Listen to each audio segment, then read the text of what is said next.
One morning, Gordon arrived at Edward's station, looking rather annoyed.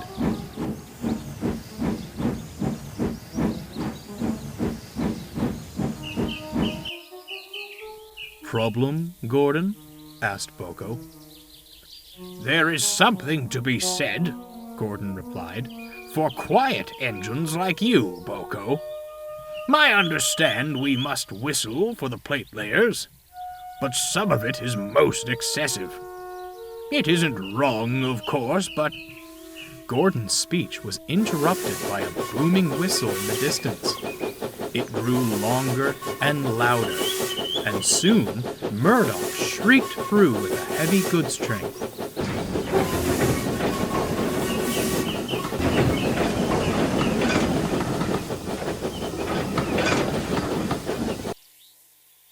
"I rest my case," Gordon harumphed.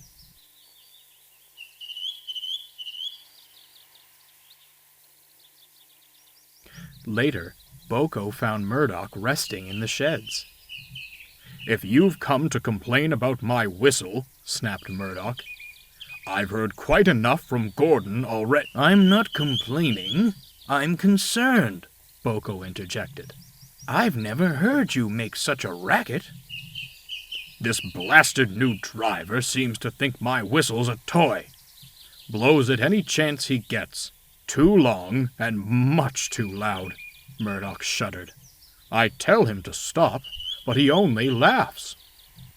I quite understand," murmured Boco. "In my experience, new drivers tend to learn their lesson rather quickly."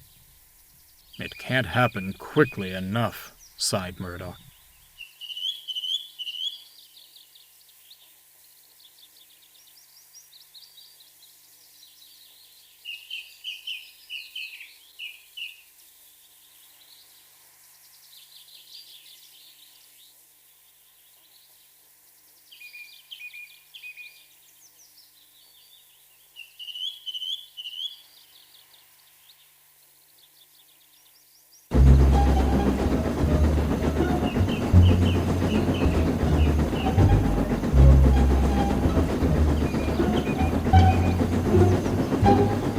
"Going to wear him out at this rate," sighed the fireman. "Nonsense," scoffed the driver.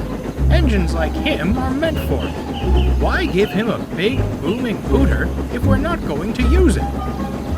"I don't think you understand which engine you're driving," chuckled the fireman. "He'll never want to whistle again after you're through." The fireman was right. Murdoch grew increasingly irritated at the sound of his own whistle, and barely said a word to anyone as he scowled down the line. Boco tried to comfort him, but the other engines weren't as sympathetic. "When do we get some of that peace and quiet you're always moaning about?" teased Henry and James. One morning, mist shrouded the island, and a light rain made the rails damp. As Murdoch set off with his goods, he was struggling to see the line ahead. All too often, his focus was broken by his own whistle. "Will you stop that?" he barked at the driver. "This journey will be hard enough without you making that racket." "Have to let people know we're coming, especially in this mist, don't we?" the driver replied with a smirk. They soon approached Edward's station. Murdoch knew what came next. Gordon's Hill and a hard climb. Boco was nearby and tried to hoot a friendly "hello." Of course, it was swallowed by the sound of Murdoch's own whistle.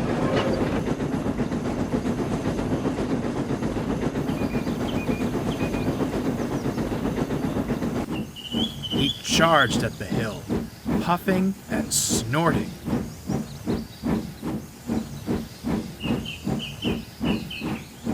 Until he reached the top. Murdoch braced himself for what would come next, but there was no whistle. "I'm glad you're seeing sense," sighed Murdoch, "but this is one time we have to whistle." I can't!" cried the driver. "Something's jammed!" Murdoch went pale. The plate layers were just down the line. The driver pulled the whistle chain with all his might, but still, no sound came. "Look out!"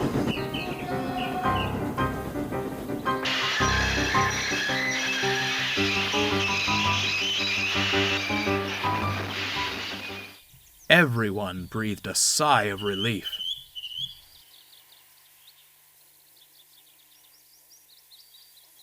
Soon, Boco arrived to help. He took Murdoch to the workstation, then carried on with the goods. "I'd say the lesson has been learned," Boco winked, as he saw the fat controller talking severely to the driver. Soon, he came to see Murdoch. "I'm very proud of you, Murdoch. The plate layers tell me you've never been so loud before. Your quick thinking prevented a very nasty accident. We'll soon have you mended. For now, I'm sure you'll enjoy some whistle-free moments of peace." "Thank you, sir," chuckled Murdoch. Sure enough, Murdoch was soon back on the main line. His whistle was working better than ever, and saw far less usage than before. The driver had taken a temporary leave from the footplate. He volunteered to assist the plate layers with repairing the line. Whenever he heard Murdoch's whistle, he smiled, knowing it meant one of two things: a warning to stand clear, or a means of aggravating Gordon.